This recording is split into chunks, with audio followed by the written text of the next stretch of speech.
The Messiah said, "When you come to know yourselves, then you will become known, and you will realize that it is you who are the sons of the living Father. But if you will not know yourselves, you dwell in poverty, and it is you who are that poverty." Ayan, okay Mapagpalang po. araw at gabi sa inyo. Happy Sabbath po. Sa aming mga priest at aming mga moderator at sa lahat ng bumubuo ng Operian Heritage Conservatory. May tanong po ako sa kamahalan. Gusto kong pong malaman ang theory ko po sa Sabbath ay ganito. Obedience and loyalty. Yung po ba ay tama sa intindi ko sa Sabat at saka nung dumating na tayo po ang generation na sinasabi na new heaven and new earth. Pagtapos po ng templo, ang pagkakaintindi ko, diyan po mag-uumpisa ang new heaven and new earth. Yung po ba ay tama? Kamahalan? Okay. So, doon muna tayo sa unang tanong. Yung about obedience and loyalty, yes, tama naman yon. Kasi if you are loyal, you should obey. So it's complementing each other actually. So you are obeying because you are loyal. If you are loyal, you will obey. So it cannot be separated. So ngayon, regarding sa heaven and new earth, kailan ba ito magsisimula? Merong binigay na cut-off dyan. Merong binigay na cut-off dyan. Magkakaroon tayo ng transition. Yun yung 1,000,000 years. Bababa si Messiah Hawashai, magkakaroon ng transition period na 1,000 years. Yung 1,000 years na yan, hindi pa talaga yan ang new heaven and new earth. Kasi at the end of the 1,000 years, muling aandar si Satanas. Muling mag-iipon-ipon ang mga bansa laban sa atin. So in short, the story is not yet over. So matapos puksain tuluyan si Satanas, doon pa lang magsisimula ang new heaven and new earth. Ang tanong ko lamang po sana ay, kumbaga, dito po kasi sa Mount Zion, nakabukod, nakaseparate po kasi yung mga defile. Kumbaga, hindi natin pwedeng upuan yung kanilang mga nauupuan kasi defile nyo, lalo na yung mga babaeng may buwan ng dalaw. Doon po nakaseparate lahat. Ngayon, ang tanong ko po is, ito po, kahit po ba sa bahay, dapat ganun din po dapat na hindi dapat nauupuan ng kasamahan natin sa bahay ang nauupuan ng may babaeng may buwan ng dalaw, o kahit yung lalaki na may defile. Tapos ang pangalawa ko pong tanong, Mahal na Hari, ay ang paninigarilyo po ba ay ito po ba ay masasabi na defile? Yun lamang po. Sana po sa Mahal na Hari po ang kasi maganda po kasi kung sa Mahal na Hari magmumula talaga para din po sa kaalaman ng lahat din. Maraming salamat po. Yung defilement kasi iba naman ang definition niyan. So let me just give an example. Yung defilement ng mga nireregla, noon kasi wala pang modest, wala pang Newtex, wala pang mga napkin-napkin. In such a way na kapag inupuan nila, pagtayo nila, tigmaak talaga ng dugo, ando, nagkakalat kasi wala pang mga pasador noon. Ewan ko kung paano sila nabubuhay noon. So talagang marumi. Kaya wag mo nang uupuan, defiled ka. Ngayon, paano kung kunwari, yung upuan, sinapin na ng plastic, impermeable na plastic. Inupuan noon ng may regla. Pagtayo niya, inalis niya yung plastic. Huwag mo sa akin sabihin na hindi mo na pwedeng upuan yun. May plastic eh. Sterile pa nga. Oh, paano yun? So it's not on that part na porket na upuan, defiled na.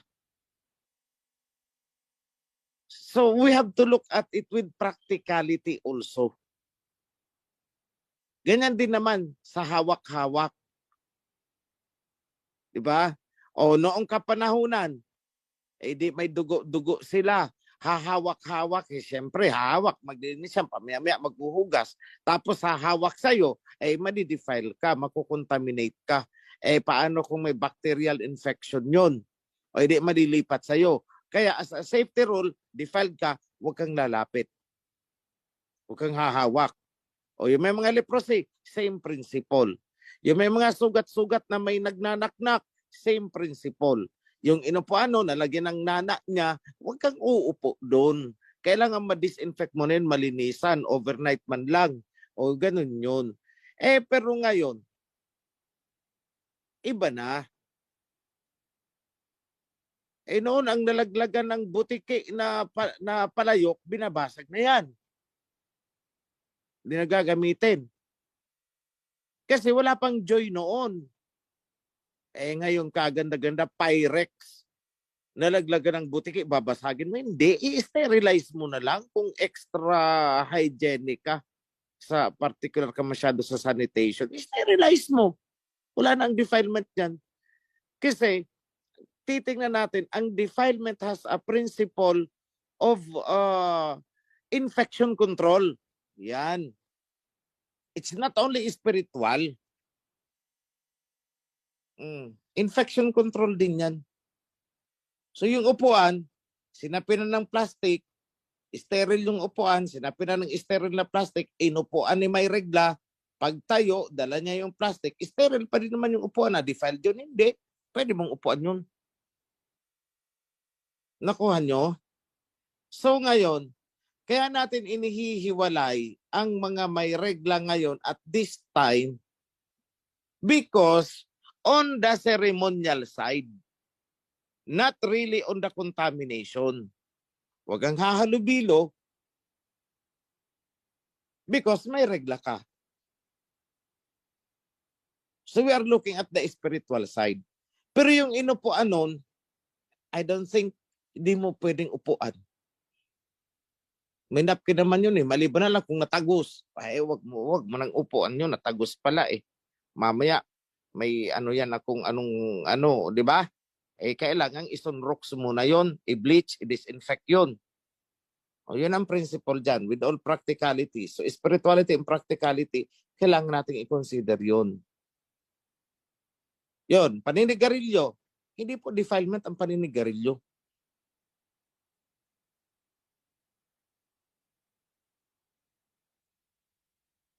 At hindi ko rin nga makonsider na yan ay ipinagbabawal dahil wala po kaming makita na anumang description ng paninigarilyo na nakapaloob sa Torah and Covenant na bawal.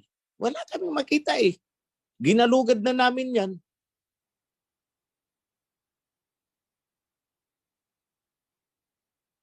Kaya lang, we advocate also a healthy lifestyle. So, it is more of on the medical reasons kaya ipinagbabawal o dinidiscourage na natin ang paninigarilyo and not for biblical reasons. Yan ang totoo dyan. Ang pangit din naman kaya na nasa house of prayer tayo tapos doon kayo nakapaikot nagsisigarilyohan. Hindi na natin respeto ang kabanalan ng house of prayer.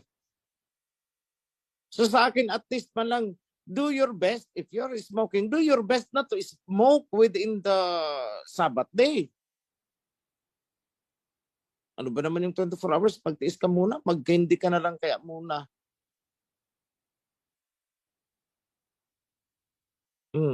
Ang iba, nagbubulo ng shofar, hindi pa na ibubuga ang hinitit na sigarilyo. Kaya pagbuga ng shofar, may lumabas na usok. Ano yun? But technically, I am saying, wala kaming nakita sa Torah Ilan kaming mata na nagbabasa, hinahanap talaga namin yan, ginalugad namin mula Genesis hanggang Revelation. Wala kaming nakita na bawal maghitit at magbuga ng apoy. Just to describe yung smoking. Wala eh. So anong gagawin natin? Dadagdagan natin ang rules at sasabihin natin na ito ay biblical, bawal yan sa Torah. Eh tayo ang magkakasala dun. So anong ginagawa natin? As part of the code of discipline, for health reasons, stop smoking. Yun lang. Ang pinaka-reason natin dyan. Healthy lifestyle. Alagaan mo yung sarili mo. Kasi, how can you glorify Aba kung hindi mo inaalagaan ang sarili mo? At habang ikaw ay nagbublo ng sipar, ubo ka ng ubo, nagka-TB ka na't lahat-lahat. Oh, di ba? Yun lang yun. That's the only reason na nakikita ko. Kamahalan. Doon po sa Genesis, sabi doon, let us create man in our image and likeness. Tapos po, nung nagkasala na ang tao, in the person of Adam and Eve, may nasabi po doon na, and the man has become like one of us. Kung ganun, bakit po nung nagkasala na ang tao, saka sinabi yung ganun, yung and the man has become like one of us. So, sino yung nag-uusap nung sa creation na let us create man in our image and likeness po? Yun po.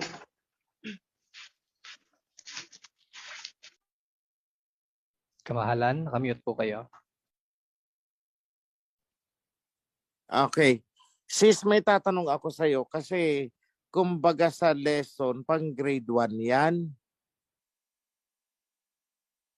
Napanood mo ba sis ang mga video natin? Tinalakay ko yan eh. Sino yung as? Ayan, ano the video? Reviewin niyo sis ang mga video ko doon. Nasagot ko na yan. But I will answer you for the sake of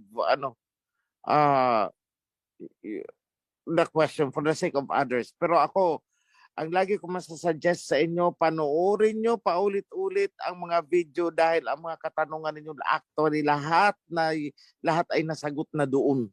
Ngayon, sino yung as?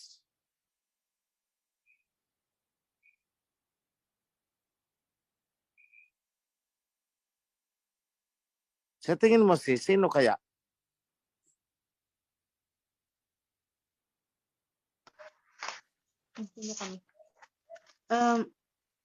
Ayun po sa video nyo nung King, yung angels, heavenly,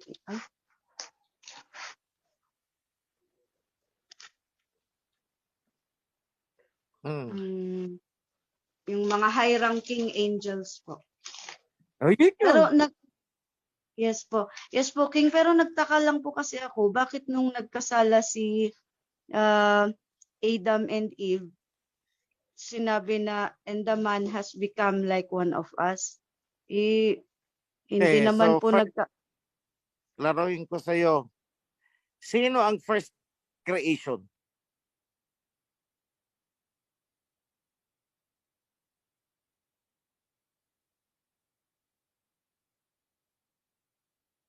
Sis Yoli, paki-unmute po. Any idea sa inyo lahat? Nato ni Sis Yoli. Anyone, mga priesthood, sino ang first creation? Or ano rather, ang first creation? Anong unang nilikha? First couple po. Bago ang first couple. Ang araw Universe. Bago ang universe. Heaven and earth. Bago ang heaven. Light. Bago ang Light light. and darkness. Bago ang light and darkness. Yahweh Shai po. Exactly.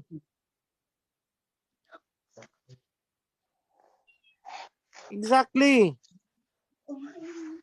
Naandyan niya sa Proverbs, nakasulat yan, na long before the earth and everything has been created, I was. I am the first of the creation. Oh, siya ang unang nilikha. In the spirit form. Siya yung kauna-unahang nilikha. Among the angels, siya.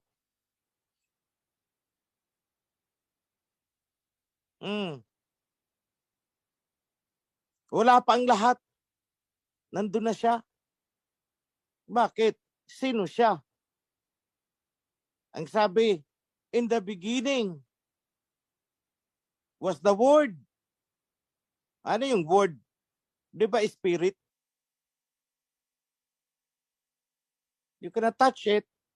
You cannot see it. It's a spirit. In the beginning was the Word, and the Word was made flesh and dwelt among us. Di ba? Yan ang sinasabi ni John. John 1:1 yata yan. Nahina ako sa numero pasensya na. In the beginning was the Word. O verbo daw, verbo. I-compare mo ang sinabi ni John na in the beginning was the Word. Pumunta ka sa Genesis 1:1. In the beginning there was nothing. Ano lang ang meron? The Spirit of Yahweh moving in the waters. So that is Spirit, the Word, si Messiah Yahweh siya yun kasi siya ang unang nilikha. That's the sinasabi lang mystery. But it's not actually mystery. Hindi mystery it's declared.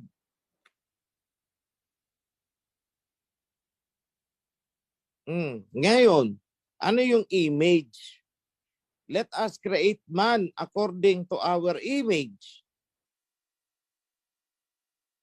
Paano ko nasabi na image talaga ang pinagkuhaan? Tama. Yan.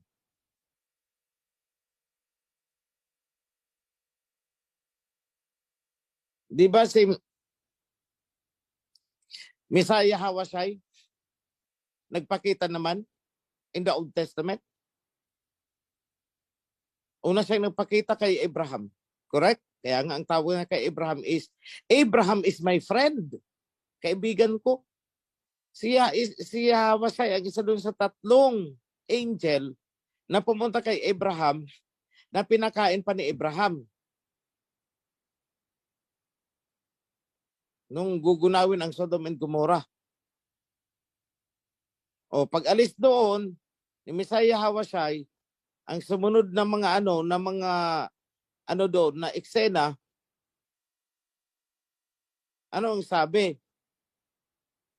And Yahweh rained brimstone, sulfur, fire to Sodom and Gomorrah from Yahweh in heaven. So may Yahweh on earth, may Yahweh in heaven. Yung Yahweh on earth, yun yung kumain kay Abraham. Pagkagaling kay Abraham, tinunaw ang Sodom and Gomorrah. Siya si Yahweh. And sa anong sabi doon? And Yahweh rained fire and sulfur to Sodom and Gomorrah from Yahweh in heaven. So dalawa pala ang Yahweh. Kaya nga sabi ko, duality yan eh.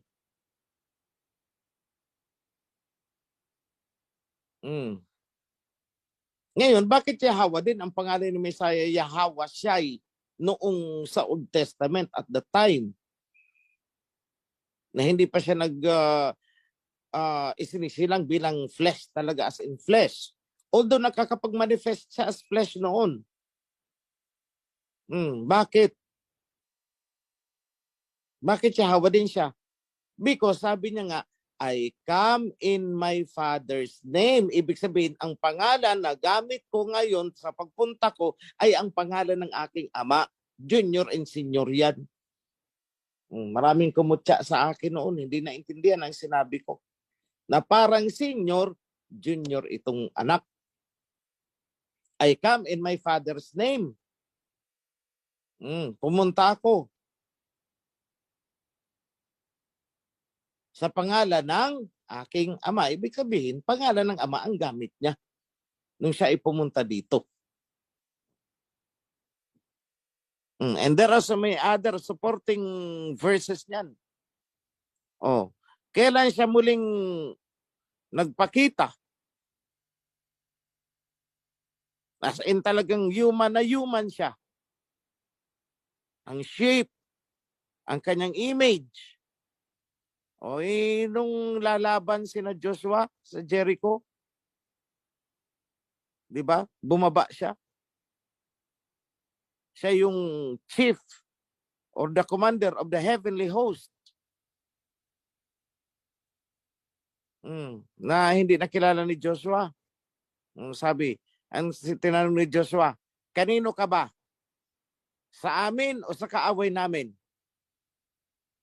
Ang sabi niya, neither. Wala doon sa dalawa na pinapipilian mo sa akin. Ngunit ako'y naparito bilang commander ng heavenly army. Oh.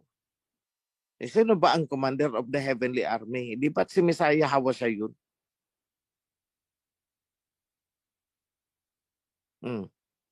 Sino yung naandun sa pillar of cloud na gumagabay sa kanila pagkaaraw and pillar of fire sa gabi? Sino yun? Siya yun. Bakit ko nasabi? Sabi ng ama, I will send my angel to you. He will guide you. Do not rebel. Huwag kayo magre-rebelde sa kanya dahil hindi talaga kayo niyan palalampasin sapagkat ang pangalan ko ay nasa kanya because my name is in him. Do not rebel. He will not forgive you. So in short, yung ginawa ni Messiah Yahawashai, noong bumaba siya at nilid niya ang mga Israelites out of Egypt, yun talaga yung first time na deliverance na ginawa niya.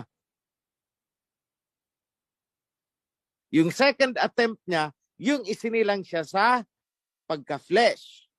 O bumaba siya again. Anong purpose niya?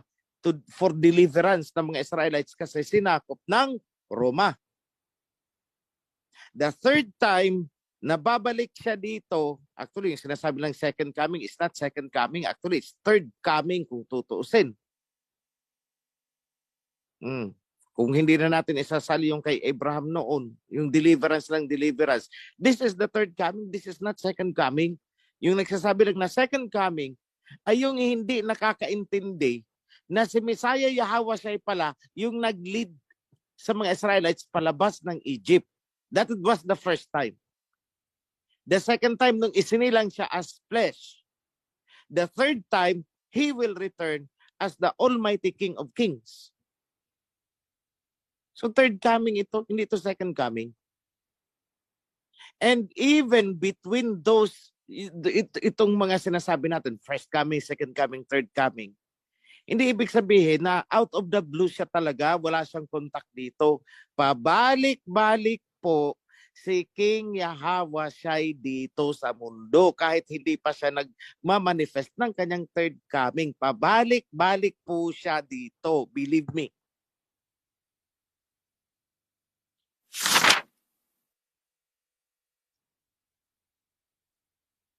Pagpalang umaga po mga kapatid, Happy Holy Sabbath po, King OHC. May katanungan po ako. Ito po ay sumagi po sa isip ko. Si King Yahawashai po ba ay sisigaw kapag matapos na ang templo?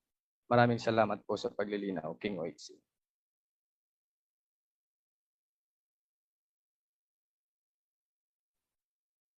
King OHC, naka-mute po kayo.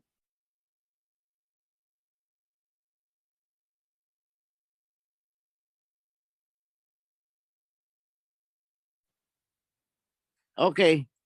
Bakit naman siya sisigaw? Anong isisigaw niya? Tarzan! Ganun ba? Anong isisigaw niya?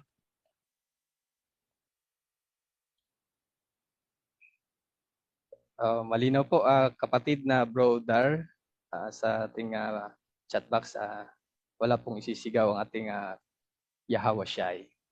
Ayon po sa ating King OHC. At Hindi, isa pa po hindi ko katanungan. hindi isisigaw. Ang tatanong ko is ano yung isisigaw? Sorry po. Yun po. Tingin Kung ko ano hindi pala ang isisigaw. tingin ko hindi naman na kailangan niyang sumigaw talaga. Kasi may microphone na ngayon. Totoo po So, yan. Ganito lang yan. Yung pagbaba niya, he will be seen with all his glory, baga. He will be seen with all his glory. Then what will happen? Bibisita siya siyempre sa temple natin. Alam nga naman hindi. Pagkatapos doon na siya titira sa temple, hindi. Ano yun, magkukulong siya, ibibilanggo niya ang sarili niya doon. Hindi. Pupunta yan, wow, ang ganda ng ginawa niyong temple, kaya lang tabingi. O, ganun yan. Yan ang sasabihin niya. Pero sige na, okay na sa akin yan. Maganda na yan. O, ganun yun. O, kumbaga parang ano yan. Alam mo yun, parang diplomatic. Ganun po yun.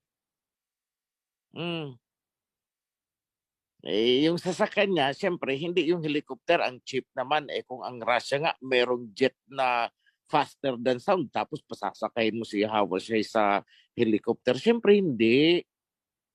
Ibang klaseng sasakyan yun. Kaya nga, dapat meron tayong landingan doon.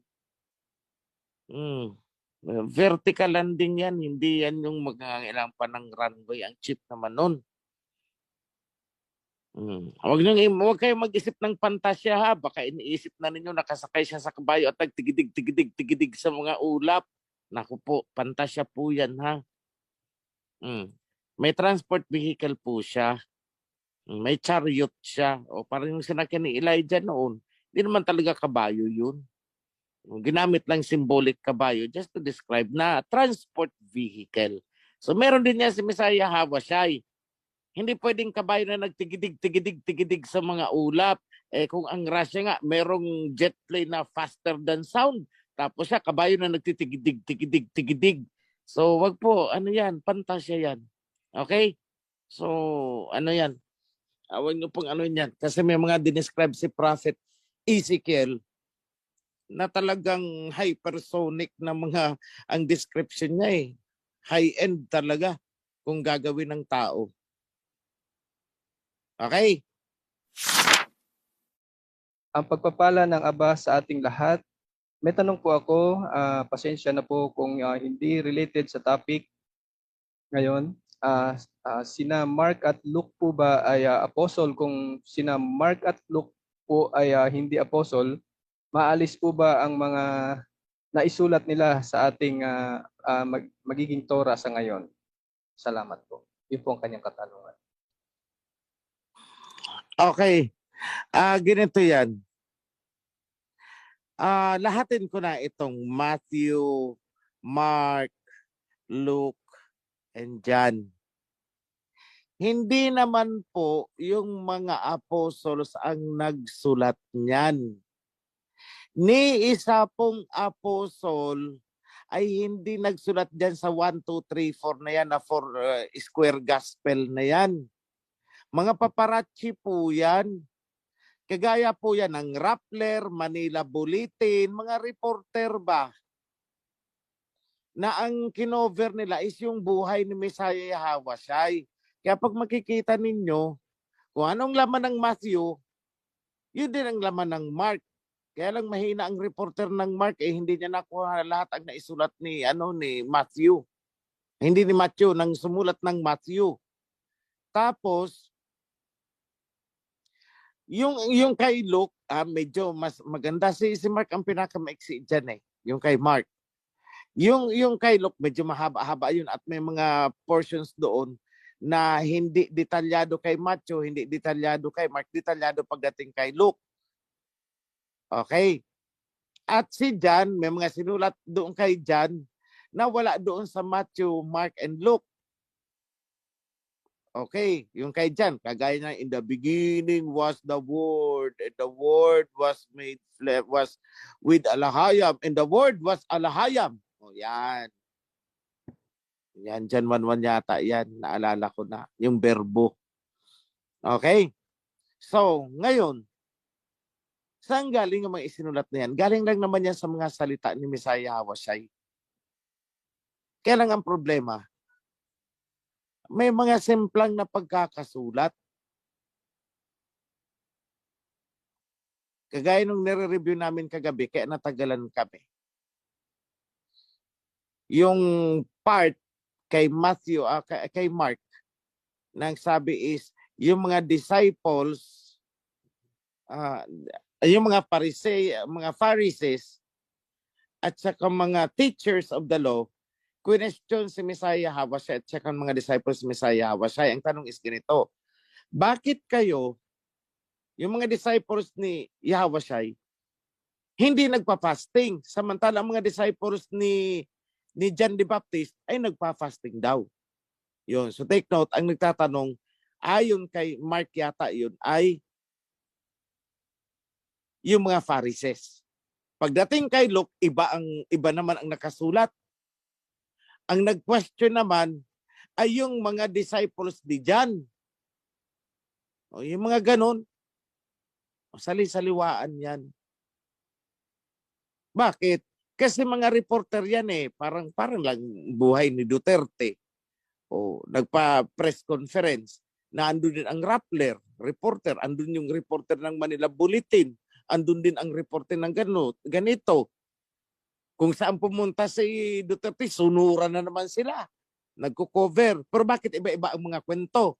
Ganon din ang Four Square Gospel na yan. At mga Greek po ang sumulat niyan. Kaya tingnan nyo, yung mga Alpha and Omega, Greek. May mga Ili Salbatana. O, yun.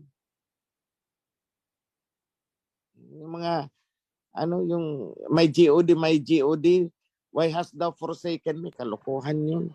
Di naman siya pinorsake eh. Ili lama sa Salbatana. O yun, wala na yun. Kaya abangan nyo na lang because lahat ng ginaw namin dyan, meron pong supporting cross-reference na nag-declare na mali yan.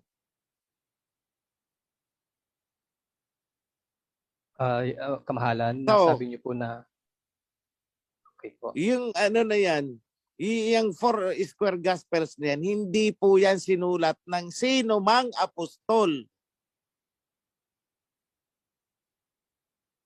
Ang nagsulat niyan ay mga paparazzi, mga reporter. Kaya nga, yung sa Mark yata, yung sa Luke, merong nakasulat doon na I did my best na maisulat as accurate as possible ang mga pangyayari na naganap para malaman mo with certainty kung ano talaga ang nangyari.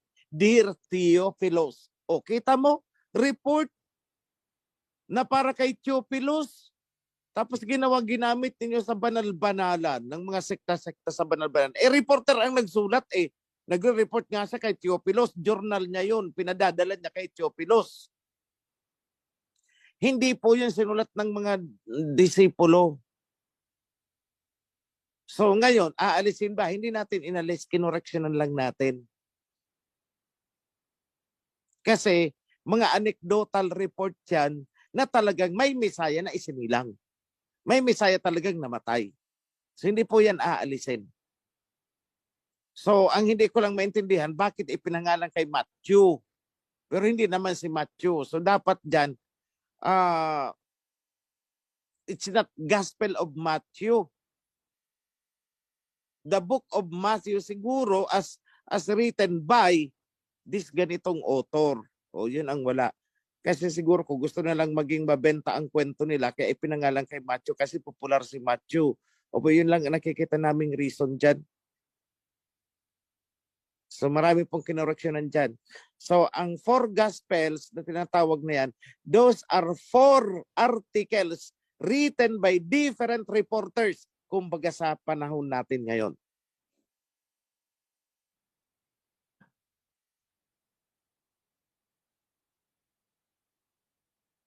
So may mga inaccuracies yan. May mga inconsistencies. Iba ang sinasabi ng isang reporter, iba ang sinasabi ng isang reporter, iba ang sinasabi ng isang reporter. So anong ginawa namin? Synchronize namin yan. Kaya makikita nyo dyan, naka-annotate, pati sina Jeremiah, naka-annotate sina Isaiah, naka-annotate sina ganito, lalo na pag may kinokoreksyonan kami. This could not be the word of Messiah Hawashai because it was written in this book that ganito, ganun. Oh. Kagaya na lang ng dove, na ang bumaba daw ay dove, ay naduling siguro. Okay, dove ang nakita, hindi naman talaga dove ang humilig at umano sa ulo ng Messiah eh. Kasi it's the spirit of Yahweh. Tapos dove ang symbolism nila. O ano ba yung dove? Symbolism Greek. O di Greek kasi ang reporter eh. So dove ang tingin niya. So ano yung dove? According kay Prophet Hosea 7:11, anong sabi ni Prophet Hosea? Oh, dove daw is a senseless bird, lacks understanding, easily deceived. O ganun ba ang spirit ni Abay Hawa na humili kay Messiah Yahawashai? Senseless, easily deceived, lack understanding? Di ba hindi? So yun ang basis na hindi dove ang bumaba at humilig sa Messiah. It is something else, but not a dove. Ngayon, ano ang dove?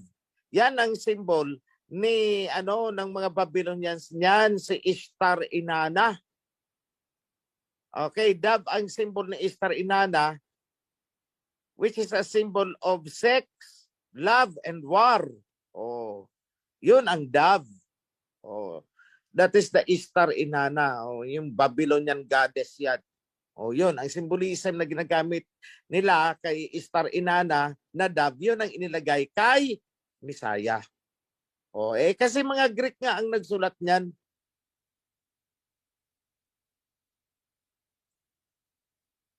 So I hope I have answered the question. Thank you po, aming kamahalan.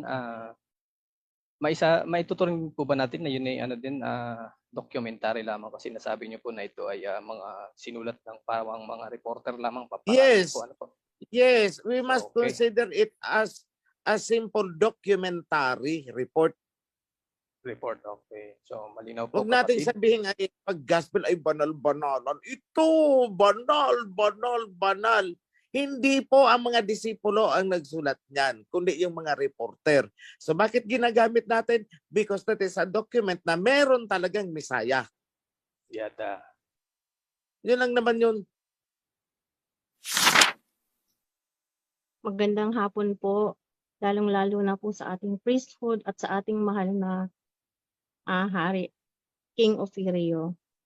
Ang katanungan ko lang po nasabi po kanina ni mahal na hari na pabalik-balik lang dito ang ating King Messiah Yahawashai. Actually, nanginginig po ako Ang tanong ko po gumagamit po ba siya ng highly spiritual person kapag pumupunta siya dito sa atin or nakakasalamuhan natin siya? And then ang second question ko po is, sa mga Zoom meeting po ba natin, may pagkakataon po ba na nakakasama natin siya? Yun lang po, mahal na kamahalan. Maraming salamat po.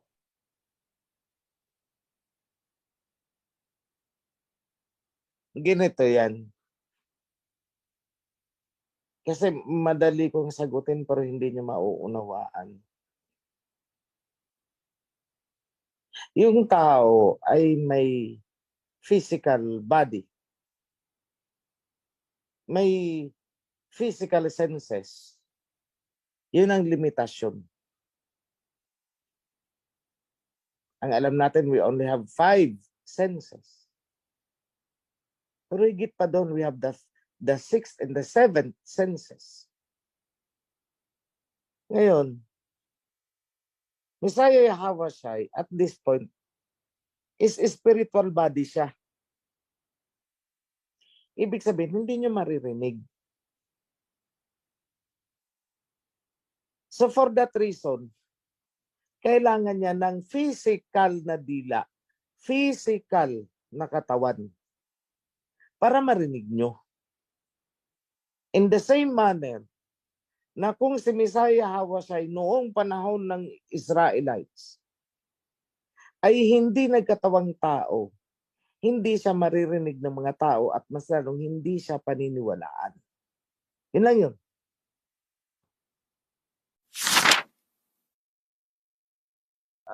Tanong ko po ay from Ecclesiastes 1:9. Possible po ba na sa pagsasara ng covenant, meron po maisasama na mga serpent pero tulog yung diwa nila na serpent sila, just like the time of Noah na meron siyang kasama na serpent seed? Yun po ang kanyang katanungan, aming kamahal. Yes. Marami sa atin ngayon may mga lahing serpent. Then nalahian tayo ng mga Canaanites, mga Spaniards. Yun, malinaw po ang kasagutan, Sister Cheryl, ang ating kamahalan. Mapagpalang araw po sa lahat at sa mahal na hari. Ask ko lang about sa sinabi sa Bible na pati ang anak ay di niya alam kung kailan siya babalik. Tanging ang ama lamang po ang alayam ang may alam. Totoo ba yun? Ayun po ang kanyang katanungan. Yes. Tanging ang ama ang nakakaalam. Kahit ang anak hindi niya alam. Kahit mga angels ay hindi alam. Basta ang alam lang ng anak, siya ay babalik. Pababalikin siya. Kasi sumusunod lang ang anak sa utos ng ama. Yun po. Bro Moderator at kamahalan, Bro OHC, ask ko lang po, even di po related sa topic, paano po ang sinasabi sa Torah na kung magkasala po ang isang bahagi ng katawan like kamay, mata, putulin, kung nagkasala, mas mainam na di kumpleto na aakyat sa langit kaysa buong katawan mo mapunta sa dagat-dagatang apoy. Ask ko po, literally po ba yon? Matthew 5:30, Matthew 18:8. Paano po ba ang ibig sabihin po dito? Kamahalan, maraming salamat po. Yan po ang kanyang katanungan, kamahalan. Okay. Hindi po literal na puputulin mo. Hindi po literal na ipa-pluck out mo. Kung mata yan, ibig sabihin, takpan mo ang iyong mata. Huwag kang tumingin. Kamay mo, itali mo yung kamay mo para hindi ka mangati na magnakaw. Dahil kung yan ang magiging dahilan sa'yo. In short, learn how to control. Yun lang naman ang pinaka-essence niyan. It's not literal na kung ang iyong mata ang magiging dahilan, ay huwatin mo yan. Eh, lahat tayo bulag niyan. Kasama na rin ako dun. Sana bulag ako ngayon. Nakuha niyo po. Opo. Control. Malinaw po. Block your senses. Alam mo nang itong pagkain na to ay may lason, wag mo nang tikman. O yun ang ibig sabihin ng putulin mo ang dila mo. Takpan mo ang bibig mo. Yun po. Yada, napakalinaw po ng kasagutan ng ating kamahalan na Okay. Magandang tanghali po sa ating lahat, sa ating priesthood, sa atong facilitators, sa tanghaling ito at lalong-lalo na sa ating kamahalang King Oferio. Consultation lang po.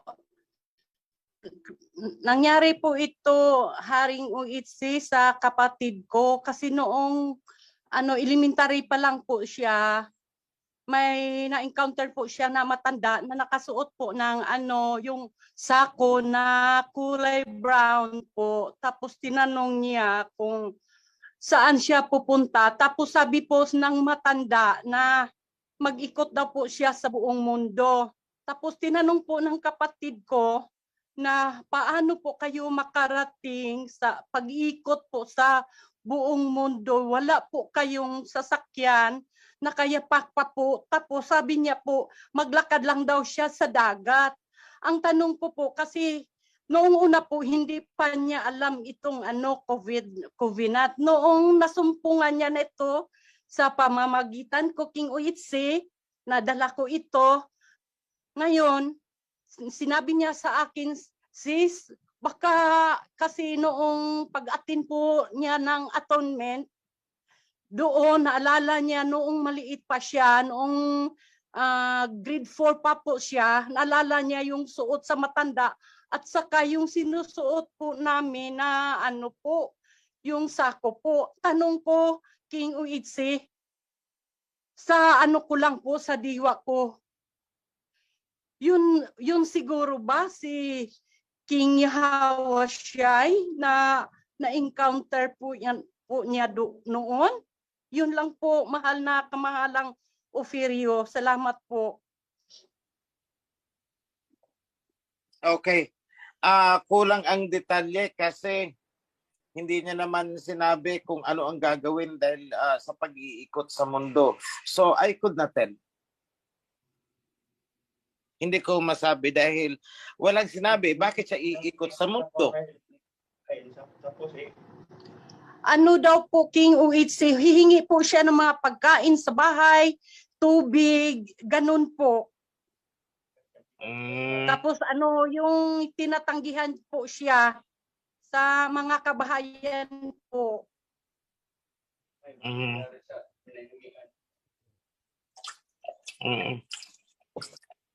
Well, siguro, maybe an angel. We don't know.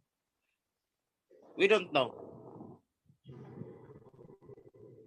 Kasi po, King Uitsi, baka ito rin po siguro ang nangyari doon sa Ormoc City po, na yung matanda din po na humihingi ng tubig. Tapos ano, tinatanggihan po siya na bigyan ng tubig kasi nauuhaw daw po. Tapos tinatanggihan siya na wala pong tubig. Kaya sabi sa matanda, huwag po kayong mag-ala at darating po ang maraming tubig. Yun po ang kasulukuyan na ano, yung nag-flash flood po ang Ormoc. Yun po, King Uitsi. May matanda na nag-warning sa Ormoc. Hindi nila pinakinggan. Opo. May matanda na nag-warning sa Ormoc. Hindi nila pinakinggan. Piniloso po pa nila ng piniloso po. Yun lang.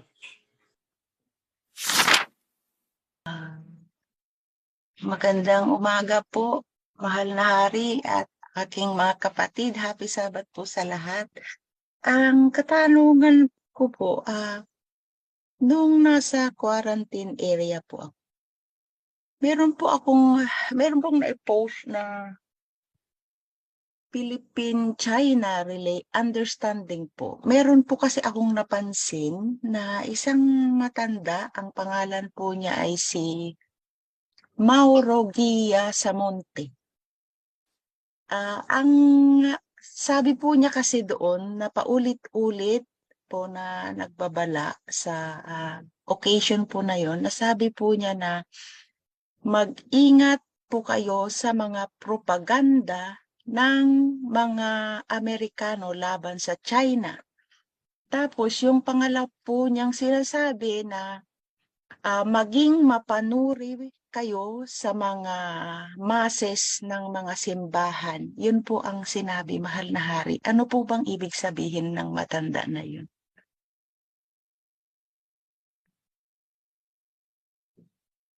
Well, I could not, kasi hindi ko naman nabasa yung article niya. But the way you describe it as daily, simple message, mag-ingat sa propaganda ng West. Ganun naman lagi ang sinasabi ko. Actually, I don't believe the West. Until now, tingnan mo sa YouTube, puro propaganda tungkol sa Russia against Ukraine. So actually, I don't click the video anymore kasi alam ko naman na puro kasinungalingan eh.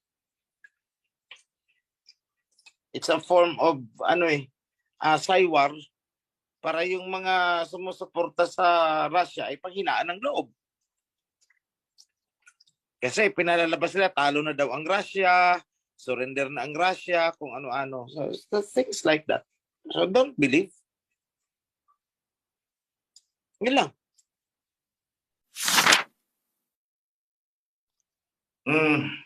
Happy Sabbath, mga kapatid.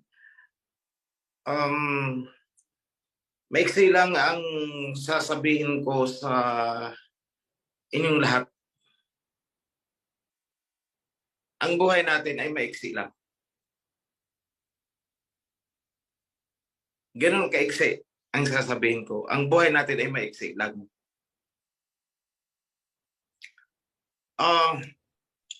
Make the most of it na makapasok sa covenant ang mga mahal sa buhay. Pero kung talagang ayaw nila, wala tayong magagawa. Yung mga nasa loob ng covenant, wag po kayong tumingin sa akin. Wag ako. Kundi yung covenant. Mawala man ako sa inyong paningin, andyan ang covenant. That will bind you. Yan ang magbibigay sa inyo para lalo kayong maging malakas. Hindi lahat ng panahon ay kasama nyo ako. Ilang po, mga kapatid. And I bless you in the name of Abba Yahweh and King Yahweh Shai. Shalom, happy Sabbath. Yada. Yada. Yada.